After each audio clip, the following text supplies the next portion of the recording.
So welcome to this special Radio with Pictures in the Field. My name is Kilariani Ngavindi, and I'm your host. And it's a wonderful privilege to be surrounded by wonderful women and youth leaders for this particular episode. So we are currently at the second national consultation with FamLink Pacific, and it's been a increasingly wonderful time of discussion and feedback from our women leaders on their women, peace, and security priorities.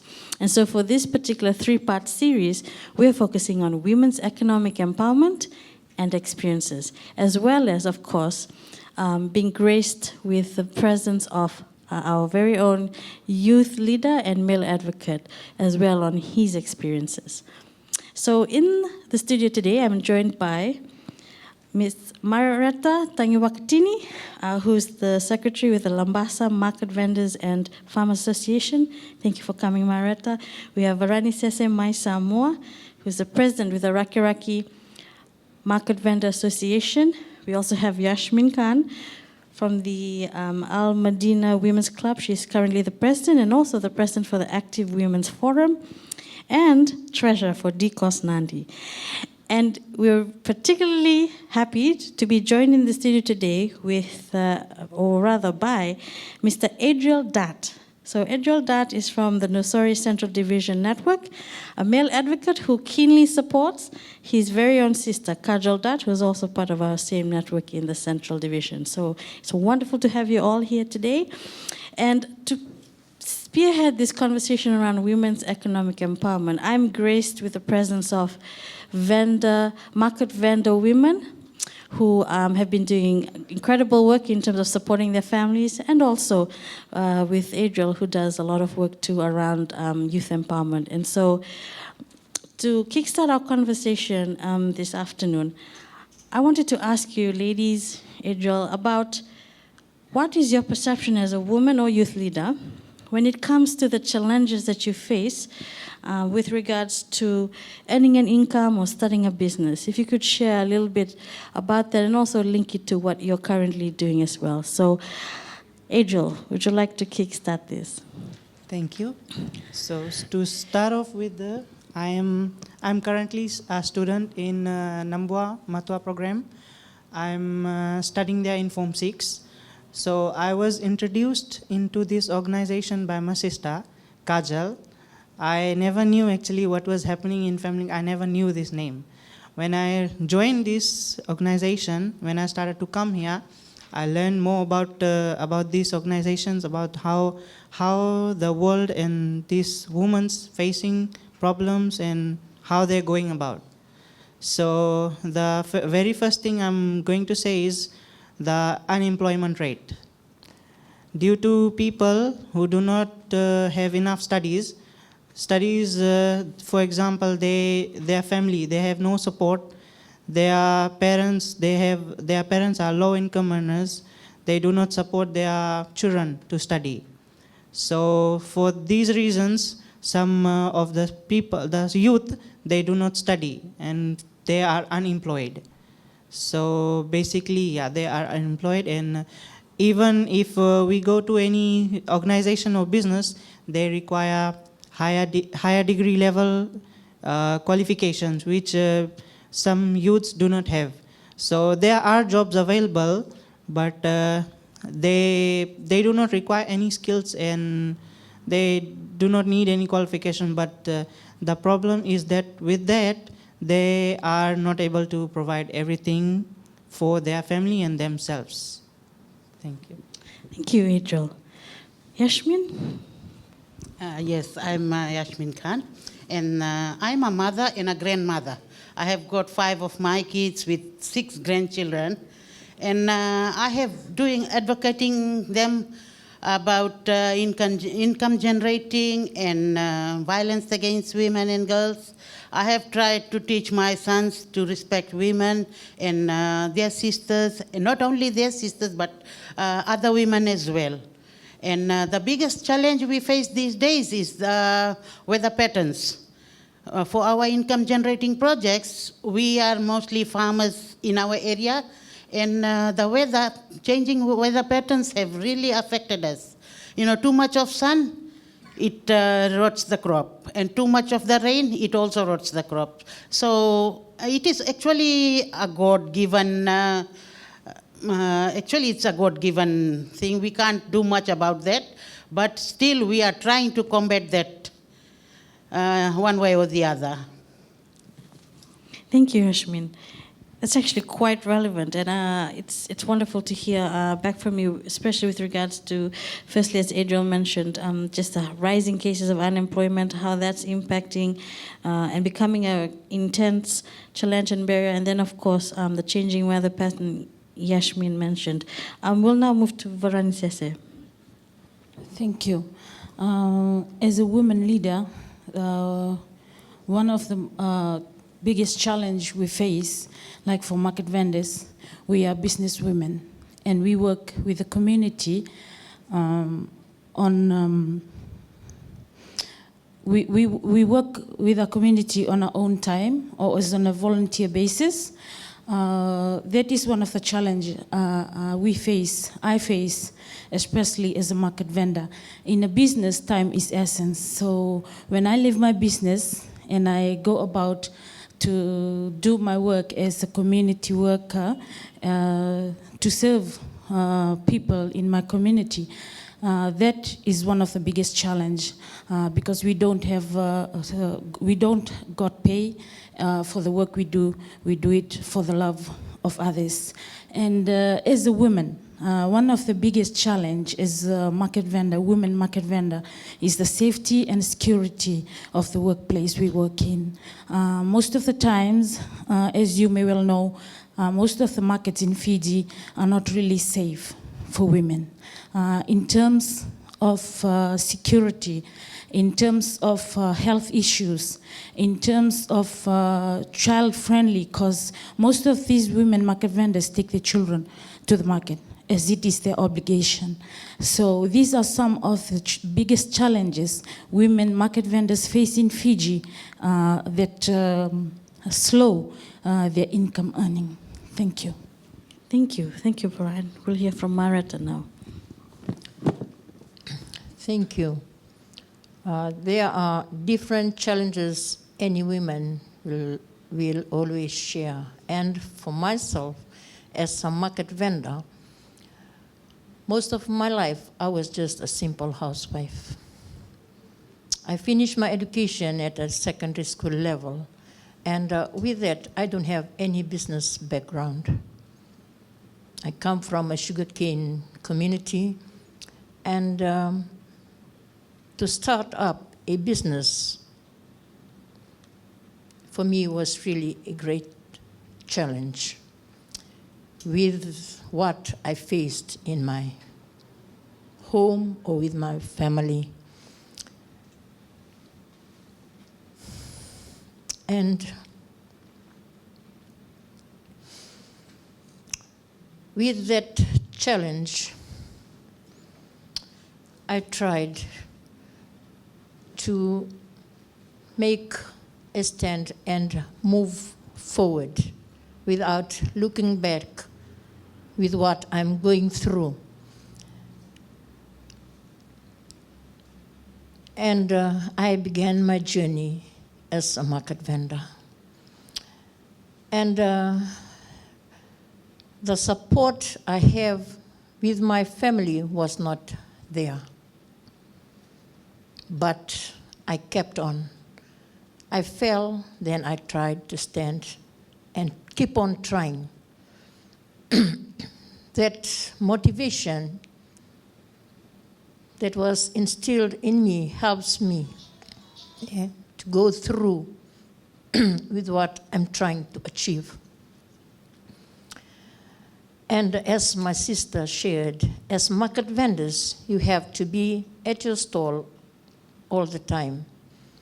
And when we want to do volunteer work to help our fellow vendors, like we have the association in the market, and when we tend to go to meetings, we have to leave our stall. When we tend to go and avoid conflicts in the market, we left our stall.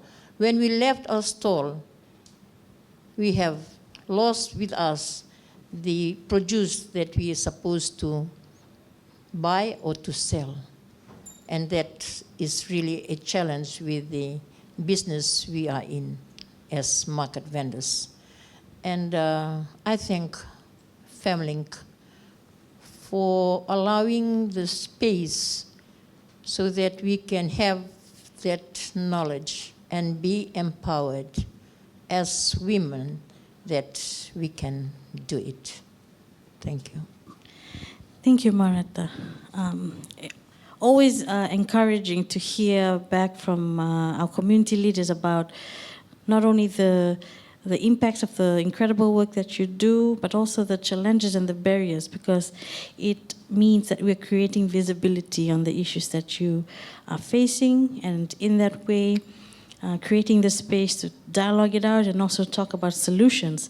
So in that light, I'm going to now get us to think about, given the fact that we spoke about our families, how can men provide support for women's economic empowerment through their leadership? So, if you would like to share maybe on either male relatives in your home or even just men generally, and it's wonderful that we have Adriel here to also be a representative to speak on that. We'll start with you, Adriel. Thank you. First of all, I think men or youth leaders should respect their parents, respect their mothers, because everyone has mothers, sisters, brothers, daughters, everyone has it. We should respect them, treat them equally, and respect their decision of whatever they want to become or want to go on to start up a business or anything just like that. We should respect them, treat them nicely. In decision making, we should also take advice, take heed from others. Not only us, we should take heed from others as well. Even for youth, some of the youth, they want to start up their own business, right? So what they do, they have this government incentives. Government is providing incentives for small businesses. So they have the great opportunity to try it. Government is going loan schemes, even the banks, they are giving loans for small business. They should start up. I encourage all males and females both to start up their own if they want to and become what they want to go on with their life. Thank you, Adriel. Yashmin? Yes, first of all, I would like to say that we are given so many opportunities. Like government has given us moringa plants to plant for our income generating. And then we just have to look after the plants, and then when it grows up, we have to pick it for them, we give it to them. And, for a woman, if she wants, she can do it anything. Like there was an olden day saying, I might say it in Hindi, like they used to say, where just like jahan sui nahi jaye huwa far lagai de. That means where a needle can't go, a woman can put the plow. So in that case, woman can do anything. So why not we just get a little support from our men? They have the power, we have the passion. So if they just give a little bit of support, we can reach to the greater heights. Thank you. Thank you, Yashmin. That was wonderful. Thank you. About the question, I'd like to elaborate a little bit more about market vendors in Fiji. In the Pacific, statistics has shown that there are more women earning their income from the market, and that includes Fiji.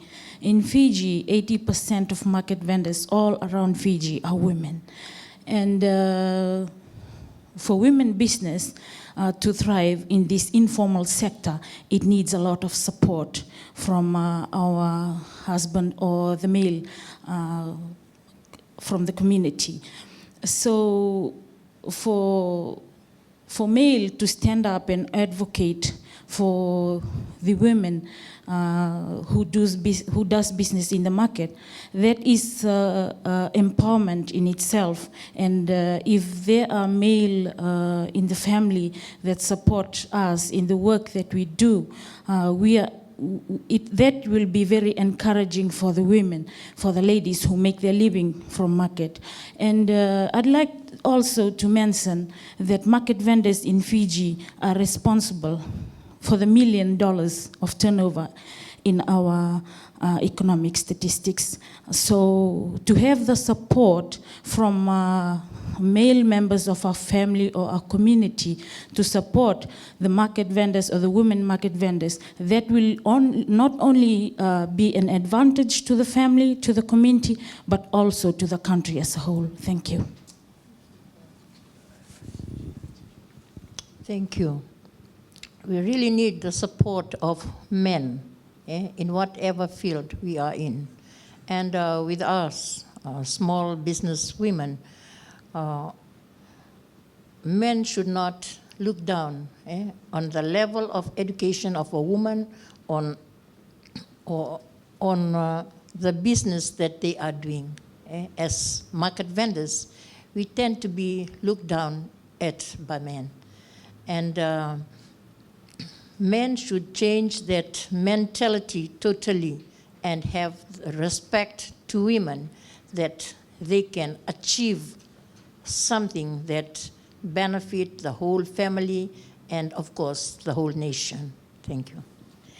Thank you, Marita. I've thoroughly enjoyed listening to each of you sharing about your perspectives and perceptions of support from not only the male relatives in our families, but really, generally across the board, men. Because as statistics show, they often hold decision-making positions of power, and so it's wonderful how we're linking the perspectives and the thinking from respect, which was covered by Adriel around principle, to Yashmin about really sharing that space in terms of power and passion, and by the ladies here on my right around respect, but not only just respect, understanding as well on the immense task that, for example, women market vendors play in terms of their roles, and the incredible impact of their work on not only their families but our community and our nation as a whole. It's been wonderful because part of the theme around our national consultation was on changing mindsets, behaviors, and attitudes, and it's perspectives like this that really help bring us to that place of understanding. And so in terms of just rounding up our discussion this afternoon, I'd really like to ask for your advice or recommendation on how women leaders or youth leaders or even male advocates, how would you like to advise them, or what would you like to recommend in terms of their interest, if they'd like to start up something or maybe get into a business? What would be your advice as a woman or youth community leader? And we'll start off with Adriel. Thank you. I would strongly advise that men and women both, they should start up their business if they want to. My 4 links are to educate themselves. We all need to have better education to know more about the business, to promote, as in you should promote your business. Everywhere you go, you can promote. Even in social media, you can promote their startup business. If you want to sell, there's groups there, buy and sell. You can sell items there if you want to. You should motivate others to buy your products that you want to buy.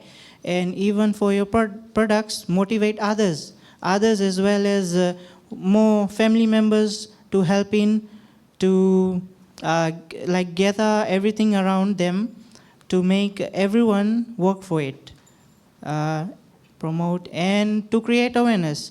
Awareness is just through social media. You should aware yourselves, aware in your communities, every youth members, every woman, man, everyone we can know of, we should support them in their starting of a business plan. We should really support them. Thank you. Thank you. I should say, they should start up. We women can do it, we know that. Leave no stone unturned. Just go strive for the goal. Don't think she's doing market business, I can also do it. Do your own. You have the passion for doing it, you'll do it. Just don't copycat. Otherwise your business will collapse. Yeah, you have the passion, you can do it. But if not, I don't think you'll be able to do it. And if a woman is being helped, given the help, she supports the family. And by helping a woman, you help the nation. So please, to the men out there, try and support every woman you know. Thank you. Thank you, Yashmin. Thank you. My advice to the women who would like to start up their business, we all got it. You have it, I have it. Women can start a business anywhere, I tell you. You don't have to go to the market to make money. You can make money from your own home with whatever little you have, you can start with. It's informal.